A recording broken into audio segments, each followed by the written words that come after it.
Hey, how are we doing, everybody, and welcome back into the SFS channel. My name is Gavin, and today we're going to be jumping into a realm of fantasy football that we haven't covered as much to this point in the season as I would have liked to. That, of course, being the tight end position group, and this is one of the most interesting, in my opinion, because when we get into today's episode, we've got our top 15 tight ends for the rest of this 2021 fantasy season.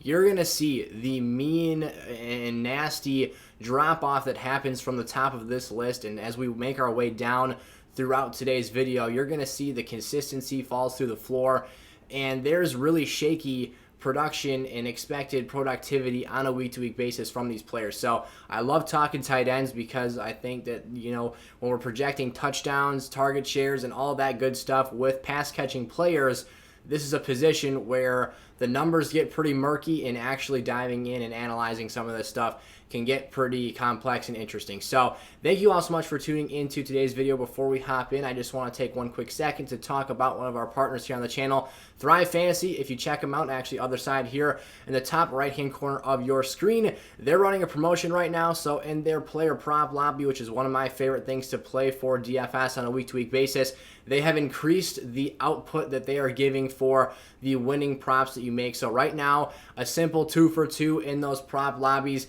is going to get you a 4 times multiplier of the dollar amount you put into that game. So I played some $10 games last night for the Arizona Cardinals and Green Bay Packers matchups. Again, just going 2 for 2 gets you a times 4 multiplier. So those winning picks were a $40 payout for just putting $10 in. 3 for 3 will get you a 7 times payout, and then if you go 4 for 4, you get a 12 times payout right now. So a great promo they're running. Go take advantage of that. I'll be posting my props for Sunday afternoon's games in the community Discord server. The link to join that server is in the description of today's video. So go check that out. But without further ado, I'm done talking. Let's hit the intro and get straight in to our rest of season tight end rankings.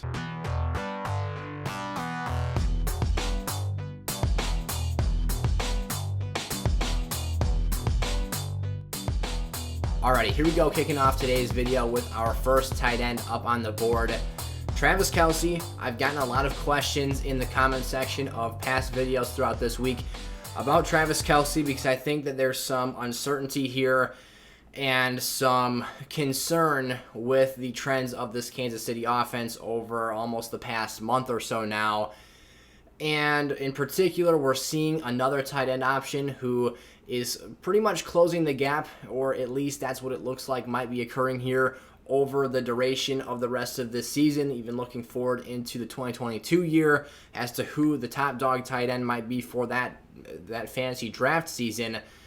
There are some valid questions there, and maybe for some of you who are drafting Travis Kelce in your 10, 12, 14-man leagues as potentially your first-round draft pick or the second pick right at the top of the second round in your leagues, maybe he hasn't quite in that realm lived up to expectations and been quite the player that you expected him to be, because looking back and framing his 2020 long season production and the historic numbers he had last year, he would have been putting up wide receiver 3 numbers if you put wide receiver 3 overall, that is, numbers, if you were to insert him into that positional group. And like I talked about in the intro, when you look at the tight end position, the aggressive drop-off we have from the top of this board all the way throughout here is very extreme, and it is very easy to pick those gaps out in these players and to separate this group into tiers because of how inconsistent some of these players' productions are, how touchdown dependent they are and whatnot. But plain and simple here, Travis Kelce is the most consistent fantasy tight end right now over an extended period of time. Even this year, although the ceiling numbers aren't quite as up to par with, again, we're mainly basing this concern off of, I think, looking at his 2020 season production and seeing how dominant he was and how those numbers were so far and above everyone else. And now the fact that this season the gap has closed a little bit and his highs have come down even just a smidge, that's kind of inciting some panic into our outlook for him. But Travis Kelce here, 10 or more targets in each of the last 3 weeks. Pat Mahomes has been turning the football over at a higher rate, but still, I have to have faith that they're going to get this thing right in Kansas City. Pat Mahomes has traditionally, over the first few years of his career as a starter, been a very low turnover player, and I can't believe that while he is tied for the league in interceptions with Zach Wilson right now, that's going to be a continuous trend here throughout the duration of the year. They've got a long week this week heading to play the Giants. I think they'll get this thing figured out, and they've had to actually hold him in and have him assist in the blocking game a little bit more than they probably would like to because Pat Mahomes' offensive line is struggling. But still, Travis Kelce is my number one tight end. Maybe if we start to see the next player on this list start to do some ridiculous things in the next couple of weeks before we update this list, we can start to reconsider. But Travis Kelce, like I said, 3 straight weeks, 10-plus targets. He's got 9.5 or more points in half PPR scoring. Again, I should preface this. I keep forgetting to do this in the rest of season rankings videos. All of these rankings are based off of half PPR scoring because we try to keep this as balanced as possible between full PPR leagues and then those standard leagues. So keep that in mind when looking at the breakdowns here. But outside of a Week 4 performance at Buffalo where he only had 4 points in half PPR scoring, he's over 9.5 or more. And then in 5 out of 7 games, he's got 13-plus fantasy points. So that basically takes that 9-point game, that 9.5-point game, removes that one from the picture as well. And then every other week, we're looking at 13 or more points of production. So Travis Kelce, still the top dog on the list here. Someone I am not quite concerned about. I still think he is the player to have at this position, the clear-cut favorite at this moment in time as we're currently looking at the fantasy landscape. It could be changing here, and the gap is certainly closing, but still my top player on today's list. Kyle Pitts. Now, this is the one where we were kind of mysteriously saying that player for while talking about Travis Kelce. He's broken out onto the scene here. What's yet to be assessed is whether or not, because we've only got a 2-game sample size of these freakish numbers, the eye test clearly tells you this kid's the real deal. He's going out there making one-handed catches, mossing players. I mean, he is the next top tight end in fantasy once Travis Kelce moves out of that top end spot. I mean, you look at Kyle Pitts doing these things as a rookie. Travis Kelce already into his 30s now. We're about to see a prolonged period of time. If Kyle Pitts stays injury-free, he is going to be the top of the class, the dominant number 1 tight end that we're drafting in fantasy leagues for the foreseeable future. And that's what I kind of talked about projecting into the 2022 season, is if Kyle Pitts can show us enough over the duration of this year that he can consistently put up these top-end productivity numbers, I don't think there's any question as to him and Travis Kelce are going to be in kind of a duel for that top tight end draft pick in next year's leagues. But Pitts right now has completely opened up this Falcons offense. They are trending upwards right now. Matt Ryan is finding some connection with both Pitts. Calvin Ridley has not quite lived up to the expectations we placed on him in draft season, but he's still been a productive floor play. We're seeing Cordero Patterson start to come in here and produce numbers. And Kyle Pitts has been clearly, the last 2 weeks, the cherry on top that's been dominant, back-to-back 115-plus yard games. And he's got 3 games this season with 8 or more targets. This is very impressive stuff from Kyle Pitts that we're seeing right now. He's actually the tight end 5 as we currently speak. So those 2 huge production games have given him a real boost in the overall season-long rankings for total points. He's coming. Travis Kelce better keep those numbers sky high. Otherwise, Kyle Pitts, by the end of this season, could be the top dog on the list here. Darren Waller. This is one that I think a lot of other people are having similar concerns to Travis Kelce and are starting to ask questions, again, in the comment section of videos. They're worried about Waller's production, his lack of ceiling so far this year. And while I think he's been a very steady floor play throughout most of this year, it still has been a little bit of a letdown. And this is kind of speaking to some tight end. It almost gives you a sense of the risk associated with the tight end position because of how hard it is to project these players in the offseason and truly have a full understanding and picture of what's going to be at play here. But I think that you get past that Travis Kelce, Kyle Pitts tier, Darren Waller is still the top of that next group of tight ends. Right now, you know, his numbers have been down. Week 1 was a fantastic. It looked like we were in for a Darren Waller, Travis Kelce battle for that tight end 1 position. And since week 1, when he had 19 freaking targets, it's been down coast ever since then. He does have 6-plus points in half PPR scoring every single week this year, which again goes back to those really reliable floor numbers.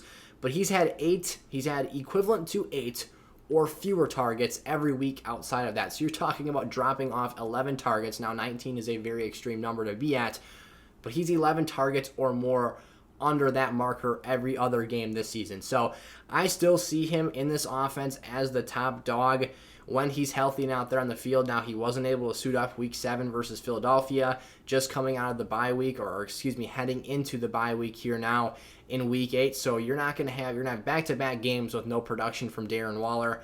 More of an incentive maybe to go out and buy him lower right now, because another team might need a tight end here in week 8 to try and pick up a crucial win. You could potentially find yourself a top 3 tight end for later in the season, but I will caution you of overpaying for Darren Waller right now, because like Travis Kelce, who both seem to, at least maybe their overall ranking isn't trending down quite yet. Now, Darren Waller was previously my tight end too, but if you would have asked me 2 weeks ago before Pitts' emergence, but both of their production, overall productivity, I should say, has been slightly under, I think, what the overall base expectation and hope was for them this season. So Darren Waller, still my tight end 3 right now, but the production leaves a little bit left to be desired on our fantasy lineups. Mark Andrews, a player who I've had consistently at this tight end 4 or 5 range throughout this season, throughout the offseason, prior to that as well. He's a little bit more of a boomer bust play, though. That's where I like Darren Waller's production a bit more, because I feel like I have a more steady baseline floor value than I do with Mark Andrews. But outside of that week 1 game for Darren Waller, Mark Andrews has flashed a higher ceiling. His touchdowns have not been through the roof like we saw them in his first breakout season back in 2018 when he was catching touchdown passes left and right. But then Mark Andrews has also come out here and added a little bit of a better awareness play into his overall skill level as a player. I see him when I watch the Ravens making really intelligent moves to sit down in the open coverage in the zone. And, after the catch, he can wiggle through a few tackles. And there's also a Kelce-esque dynamic where he's not quite to the skill and overall talent of Travis Kelce as a player, but some of the moves he makes after the catch and some of the instinctual mannerisms I see him make as a player remind me of some of these savvier tight end moves you see from a guy who isn't a freakish athlete like a Kyle Pitts and can't just flat out outrun people. Andrews is a great option to have at the tight end position in fantasy lineups. Like I said, the touchdowns haven't been through the roof. He's only got 3 of them so far this season, and he's got 5 or more targets in every game, which is something that, when we're looking at the tight end position, target share on a week-to-week basis can be a little bit of an inconsistent variable. You don't necessarily always know how much you're going to get from a player in a given matchup. At least Mark Andrews has given you a steady baseline game in and game out so far this season. The one thing I don't like is that despite the fact that this Ravens passing game has been increasing in the overall passing attempts they're having and the overall success they're having throwing the football downfield, Rashad Bateman and Marquise Brown are looking like they're having breakout seasons. Totally expected. I mean, Hollywood Brown's a super good player, and for how much we loved Rashad Bateman in the pre-draft process, the fact that he came out last week and had 80 yards receiving on just 3 catches is no shocker to me. But what that does mean is that there is an increased level of competition, and there is a dynamic of he's now having to share offensive touches in the passing game with players who hadn't previously emerged to this level. Now, obviously, Rashad Bateman being a rookie is a completely new piece of this offense, but even Hollywood Brown's production was not at this level last year, and I mean eating in a very mild sense, because this Ravens passing game in 2020 was not as high volume as it is right now. It's still another factor in this offense that he has to compete with for touches, opportunities. Hollywood's getting those very valuable downfield passing targets.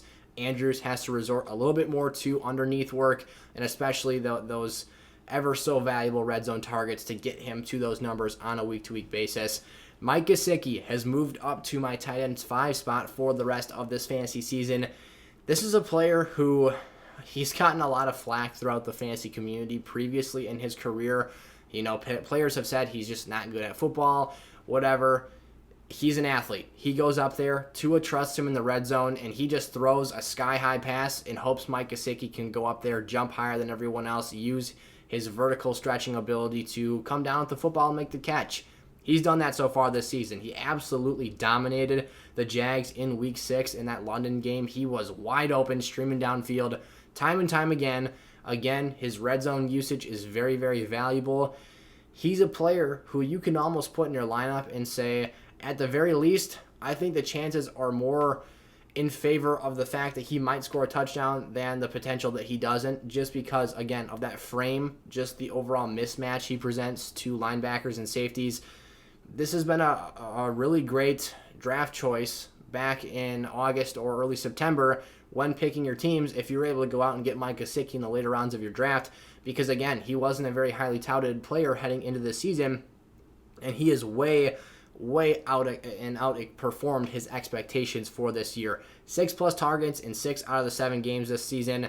Very, very impressive. Again, those jump balls, something you can always depend on. And he's not bad after the catch either. If he gets enough opportunities on a week-to-week basis, he can put up points in the yardage category as well after the catch.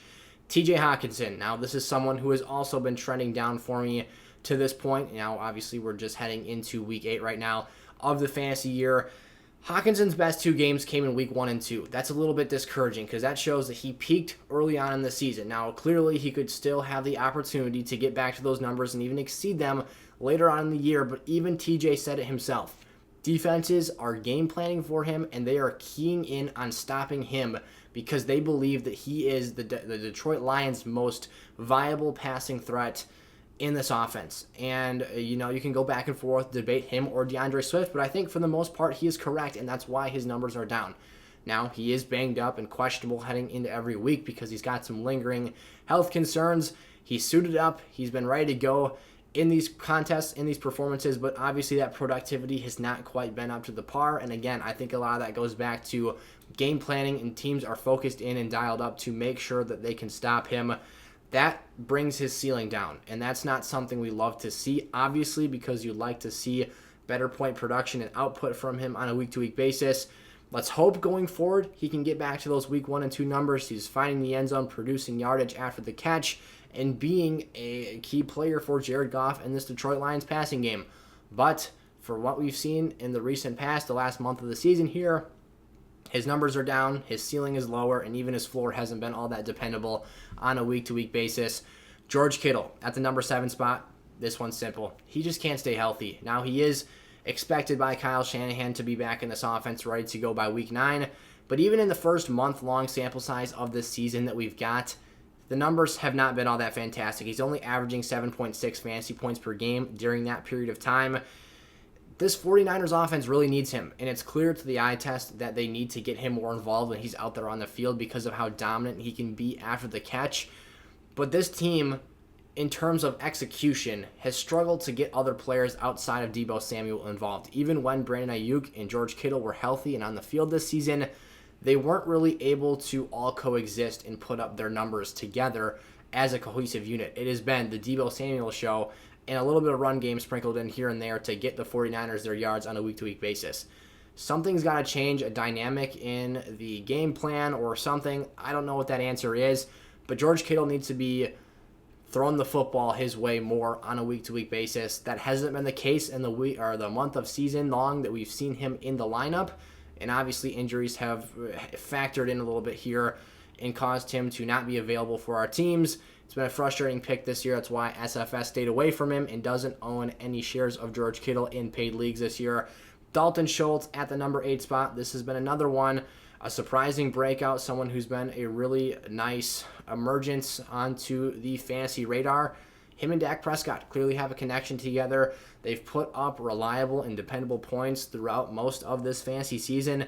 He's got 4 straight games coming off the bye week here with 50 or more yards and 5 receptions. 3 touchdowns on the season for Schultz so far this year. He's been the safety blanket, again, a dependable face for Dak Prescott in this passing game.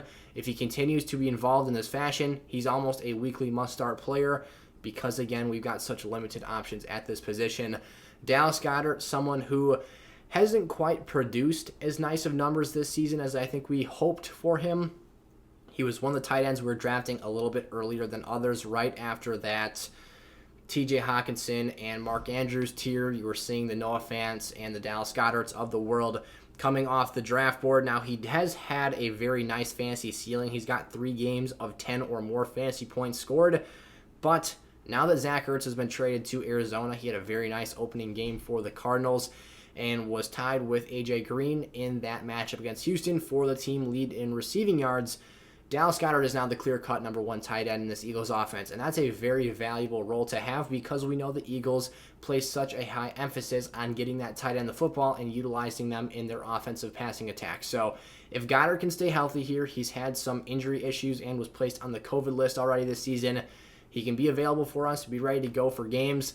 Being that top dog in that tight end pass-catching role is, again, a very valuable piece and situation to find yourself in. He could find himself rising up this list later on in the season if he shows the ability to capitalize on this opportunity. But again, despite the inconsistencies, that increased opportunity is what has led to him surging up on the board ahead of someone like a Noah Fant, who, although his production has been better this season, with the re-entrance of Jerry Jeudy into this offense, I moved him down just a tick on the rankings list to the number 10 spot. Noah Fant's been pretty good. I mean, he's got 4 of 7 games played this year, over 9 fantasy points. Again, that doesn't sound like a lot if you're not talking about the tight end position. Even as a flex play, that would be like, all right, what are we really getting here? But since this position is so desperate and dire for fantasy production and points, that'll get the job done. 9 or more fantasy points out of your tight end is solid numbers to receive unless we're talking one of those top 3 or 4 names on this list.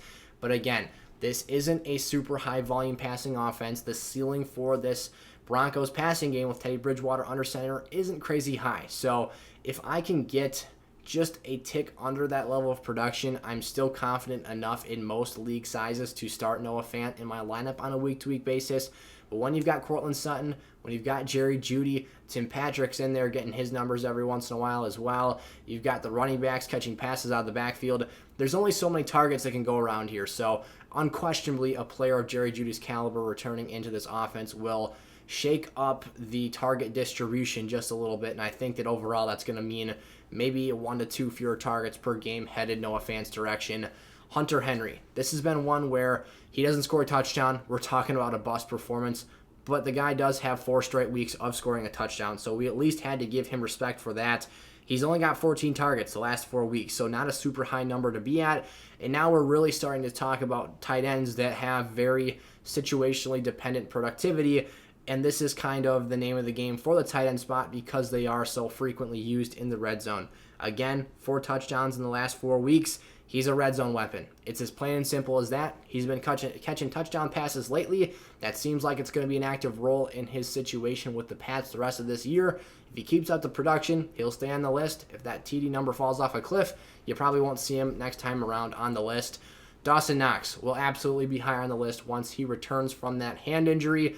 He had surgery on it. Sounds like he's going to be able to come back sooner rather than later, but that hasn't quite been able to be in the present moment. So Dawson Knox went over and pulled out a season-long rampage of top-end fantasy point production, and he might be, had he not missed a couple games here, right in the mix for being the tight end 3 or 4 overall right now.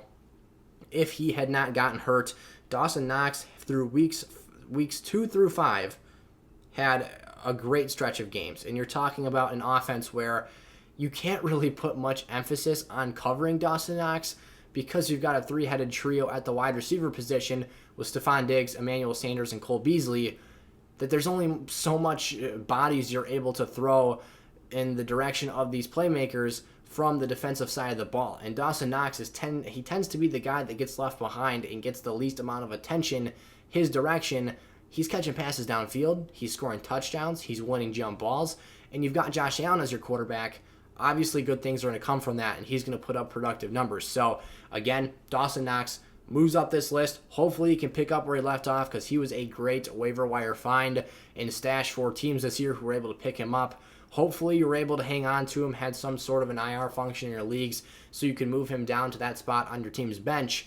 But Dawson Knox, let's be patient here for a couple more weeks. Hopefully, he will trend back up into the middle of the list for these rest of season tight end rankings. Again, we're going to make these every 2 or 3 weeks or so, and we'll be having a rest of season quarterbacks rankings list come out as well. We just posted our rest of season running back rankings. We do those every 2 weeks, and the wide receiver video comes out on the alternating week in between that.